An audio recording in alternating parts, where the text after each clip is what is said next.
নমস্কার বন্ধুরা, তোমরা সবাই কেমন আছো? আশা করি ভালোই আছো। আর আমিও বেশ ভালো আছি তোমাদের ভালোবাসা নিয়ে। তবে খুব একটা ভালো আমি নেই। কিছুদিন হলো শরীরটা আমার বেশ খারাপ ছিল। সর্দি, কাশি, জ্বর আর গলা ব্যথা এতটাই ছিল যে আমি কোনো কথা বলতেই পারছিলাম না। তাই আমার ব্লগ দিতে বেশ 10-15 দিন হলো দেরি হলো।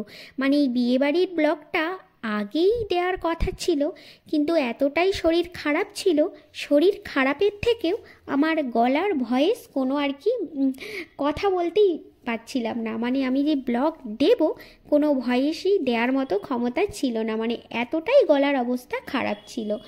এখনও গলার অবস্থা খারাপ আছে মোটামুটি, হলেও একটু যেন ভালো হয়ে গেছে।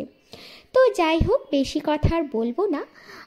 আমার এই প্রথমবার আমার এই চ্যানেলে বিয়েবাড়ির ব্লগ আমি তোমাদের দেখাবো।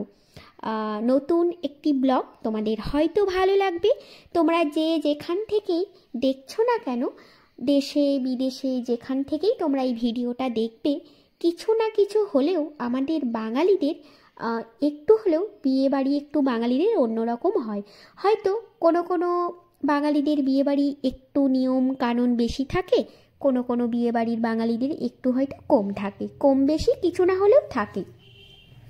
তবে এদিকে দেখো, আমাদের পূর্ব বর্ধমান জেলার মানে আমার বাপের বাড়ির দিকে বিয়েবাড়ি একটু অন্যরকম হয়। মানে আমার দাদার বিয়ের সময় দেখেছিলাম। আবার শ্বশুর বাড়ির দিকে দেখেছি পশ্চিম বর্ধমান জেলাতে একটু বিয়েবাড়ি অন্যরকম হয়। যেমন কনে হোক বা ছেলে বরকনে, এইদিকে দেখো আকন্দ ফুলের মালাটি পরানো হচ্ছে কনেকে। যতক্ষণ না আকন্দ ফুলের মালাটি পরানো হবে, কনে আইবুড়ো ভাত খেতে পারবে না। এই যে কনেকে আকন্দ ফুলের মালাটি পরানো হলো, তারপর কনে আইবুড়ো ভাত খেতে পারবে। মানে বিয়েবাড়ির নিয়ম বলছি, মানে শ্বশুরবাড়ির দিকে দেখেছি যে দিনে বিয়ে হয় তার আগের দিনে কিন্তু আইবুড়ো ভাত খাওয়ানো হয়। মানে সেই দিনে ভাত খাই সেই দিনেই গায়ে হলুদ দেওয়া হয়। এইদিকে দেখো, এটা আমার শাশুড়ি মা, মানে শাশুড়ি মায়ের ভাইপোর মেয়ের বিয়ে।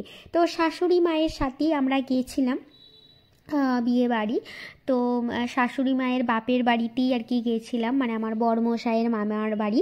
তো বিয়ে বাড়িতে খুব সুন্দর বিয়ে বাড়ি কাটালাম, খুব ভালো লাগলো। আর মামার বাড়ির লোকজন, মামার মেয়েরা, মামিরা এত ভালো, আমার ভীষণ ভালো লাগে মামার বাড়ি যেতে বা কোনো অনুষ্ঠানে মামার বাড়িতে।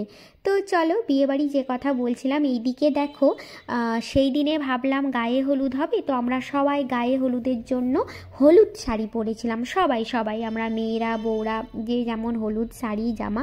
কিন্তু সেই দিনে না পঞ্জিকা নিয়ম অনুসারে গায়ে হলুদের নিয়ম ছিল না। সেই দিনে শুধুমাত্র আইবুড়ো ভাত খাওয়ানোর নিয়ম ছিল, তাই গায়ে হলুদ সেই দিন দেওয়া হয়নি।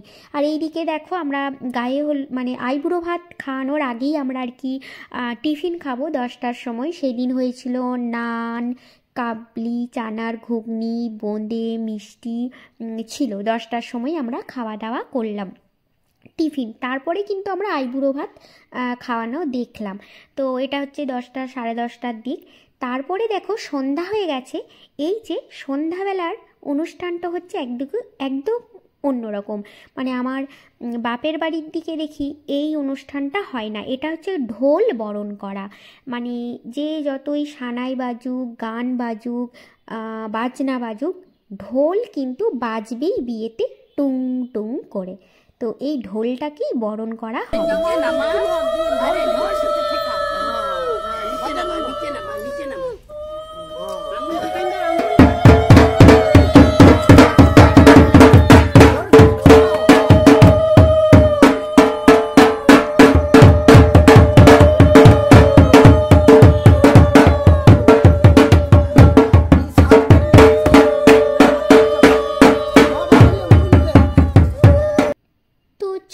আমাদের ঢোল বরণ করা হয়ে গেল। মেয়েদের জন্য 7জন আমাদের বউ আর কি, 7জন বউ মিলে আমরা বরণ করি। তো চলো, ঢোল বরণ করা হয়ে গেল, জলের ধারা দিয়ে নিয়ে যাওয়া হলো। এই বরণ করার থালাটি ঠাকুরের কাছে রাখা হবে। তারপরে যখন বড়মশাই আসবেন তখন এই বড়মশাইকে আমরা বরণ করব ওই বরণের থালাটি দিয়ে। তো চলো, এটা হলো আমাদের বিয়ের দিন সকালবেলা 10টা সাড়ে 10টার সময়। তো দেখো কি জানি, আমাদের সেই তুতে কালার আর সি গ্রিন কালারের শাড়ি জামা চুড়িদার সেই দিনে আমরা বিয়ের দিনে সবাই পরেছিলাম। কাউকেই বলা হয়নি যে আমরা তুতে কালারের শাড়ি জামা চুড়িদার পরবো। বেশিরভাগই দেখছি তুতে কালারের যেন শাড়ি চুড়িদার, সি গ্রিন কালারের চুড়িদার আমরা সবাই পরেছি। বেশিরভাগই দেখো তুতে ভাবটা যেন আছেই। তো এইদিকে দেখো বিয়ের দিন সকালবেলায় 10টা সাড়ে 10টার সময় আমরা খাবো লুচি। সেদিনে জলখাবারে হয়েছিল লুচি, ঘুগনি, মিষ্টি, বোঁদে সেদিন ছিল। তারপরে আমাদের আবার খাওয়া দাওয়া হয়ে যাওয়ার পর দেখছি তত্ত্ব চলে এসেছে, মানে তত্ত্ব, এই যে বিয়েবাড়ির তত্ত্ব। আর এইদিকে দেখো বিয়ের মণ্ডপ, এখানেই বিয়ে হবে, বর কনের এই মণ্ডপে বসেই বিয়ে হবে। আর এইদিকে দেখো সেই ঢোল, যে ঢোলটিকে আমরা বরণ করছিলাম, টুং টুং করে কিন্তু এই ঢোলটি বাজবে। এই নিয়মটা কিন্তু আমার বাপের বাড়ির দিকে একদমই নেই। এই যতক্ষণ বিয়ে হবে, গায়ে হলুদ হবে, নান্নিমুখ হবে, এই ঢোল কিন্তু বাজবে। আর এই ঢোলটি আসবে ঠিক বিকেলবেলা। আর ওই বিকেলবেলাতেই আমাদের ওই ঢোলটিকে মেয়ের বিয়ে হলে 7জন মেয়ে বা বউ নিয়ে আমরা বরণ করা হয় ওই ঢোলটিকে। আর ওই ঢোলের বরণ করার কি সম্মান, কি মানে খাতির দেখলাম, এত সুন্দরভাবে বরণ করলো। যাই হোক, কিছু কিছু আমি ভিডিও করতে পারিনি, কেননা আমার ফোনটা তখন আনা হয়নি, মানে ব্যাগের ভিতরে রাখা ছিল। তো বরই এই ভিডিওটা কিছু কিছু করেছে। তো যাই হোক, এইদিকে দেখো বিয়ের দিন সকালবেলা কিন্তু আমরা সেদিন আর গায়ে হলুদের জন্য হলুদ শাড়ি পরিনি।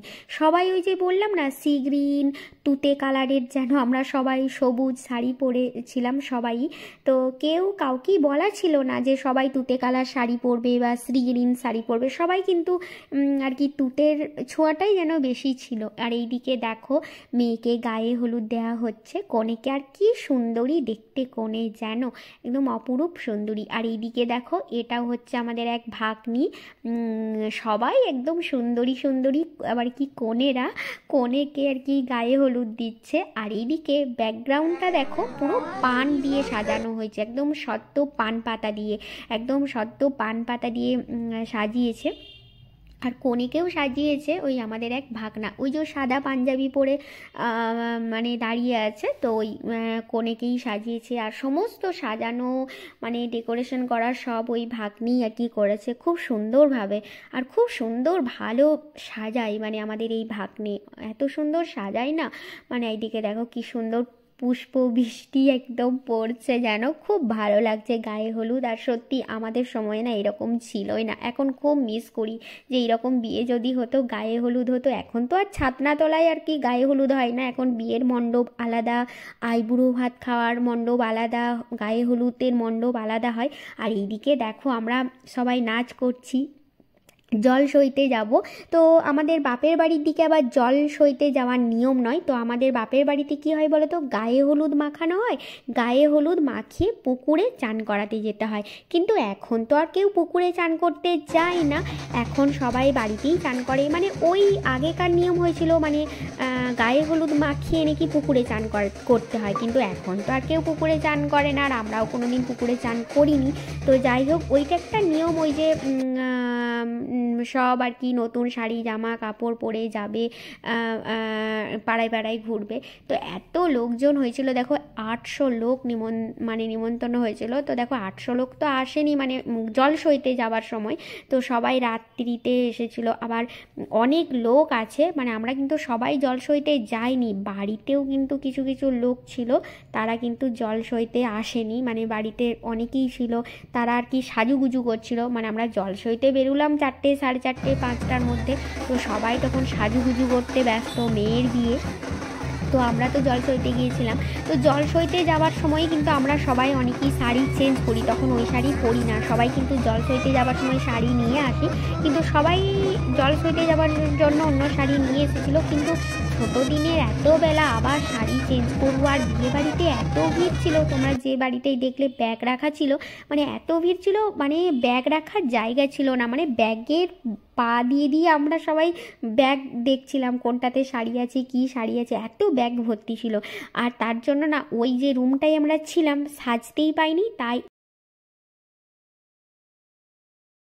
কি বরমশাইয়ের মামার বাড়ি হচ্ছে, এটা পুরনো বাড়িটা, পুরনো, তো এই পুরনো বাড়িতেই আমরা আর কি সাজুগুজু করেছিলাম, সেই রুমটা ফাঁকা ছিল, সেটাই মাত্র আমি আর আমার শাশুড়ি মা সাজুগুজু করেছিলাম, আর কেউ আসেনি। তারপর আবার লাস্টে কি কনের মা, মানে আমাদের যা হচ্ছে, যার মেয়ের বিয়ে হচ্ছে, তো সেই দিদি আবার লাস্টে এলো এই রুমে শাড়ি পরতে, সাজুগুজু করতে। তো এমনিতেই আমি আর আমার শাশুড়ি মা ছিলাম, সাজুগুজু হয়ে গেছে। তারপর মানে পুরনো বাড়িতে থেকে, মানে আগে বরমশাইয়ের মামার বাড়ি ছিল ওটা, তো ওই পুরোনো বাড়িতেই সাজুগুজু করলাম। তারপরে আমরা আর কি নতুন বাড়িতে আবার এলাম সাজুগুজু করে। এইদিকে দেখো আমরা যাব মণ্ডপে, মানে যেখানে খাওয়া দাওয়া হচ্ছে আর কি, ওখানে ফটোশ্যুট করব আমরা। আর এইদিকে দেখো আমার ছেলে, আর এটা হচ্ছে আমার জায়ের মেয়ে, মানে আমার বরমশাইয়ের ছোট ভাইয়ের মেয়ে।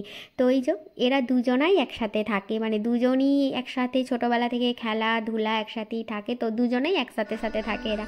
তো এইদিকে দেখো আমরা বরমশাই এখানে বসবেন, মানে যার বিয়ে হচ্ছে সেই মেয়েরই বর মশাই আর কি, বর বসবে, কনের বর।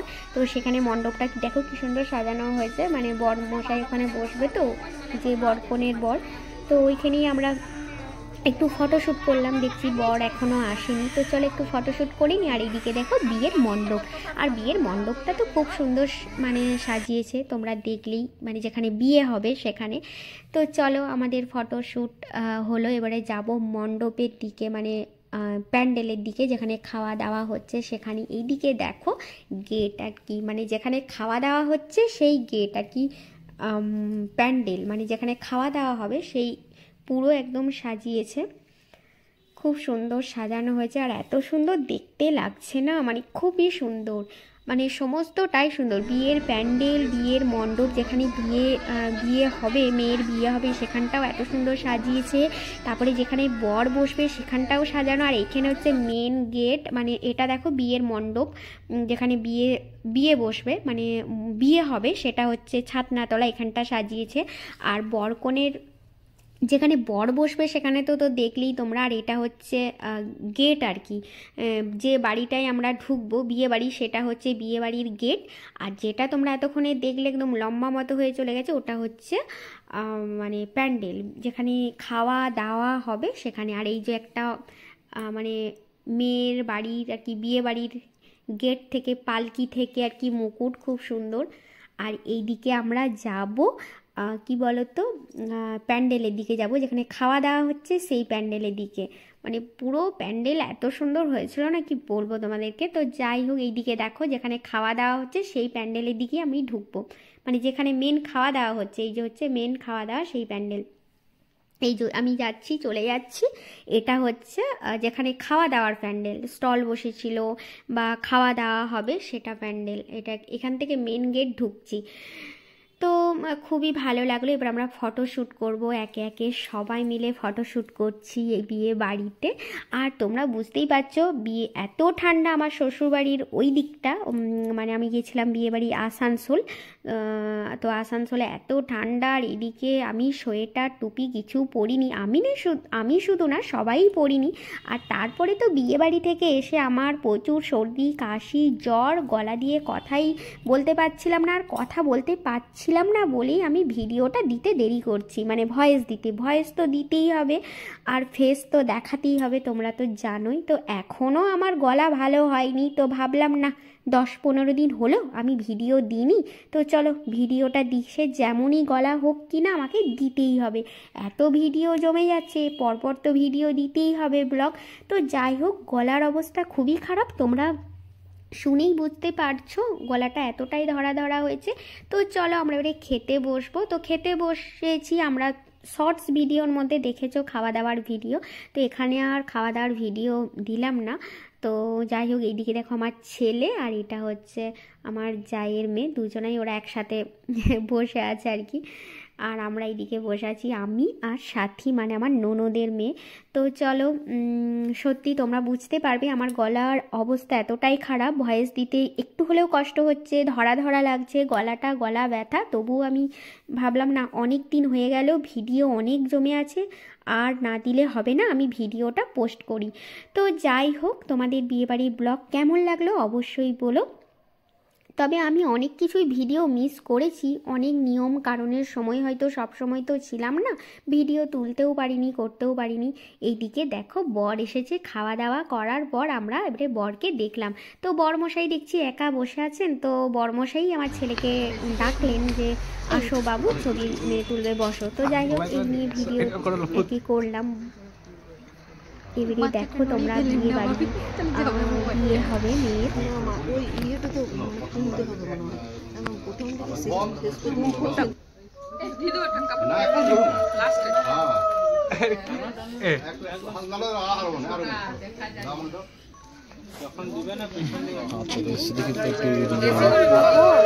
চলো, বিয়ে বাড়ির ব্লগ শেষ। তো আমি আজকের মতো আসি। তো তোমরা সবাই ভালো থেকো, সুস্থ থেকো, আর কেমন লাগলো এই ব্লগটা অবশ্যই বলো।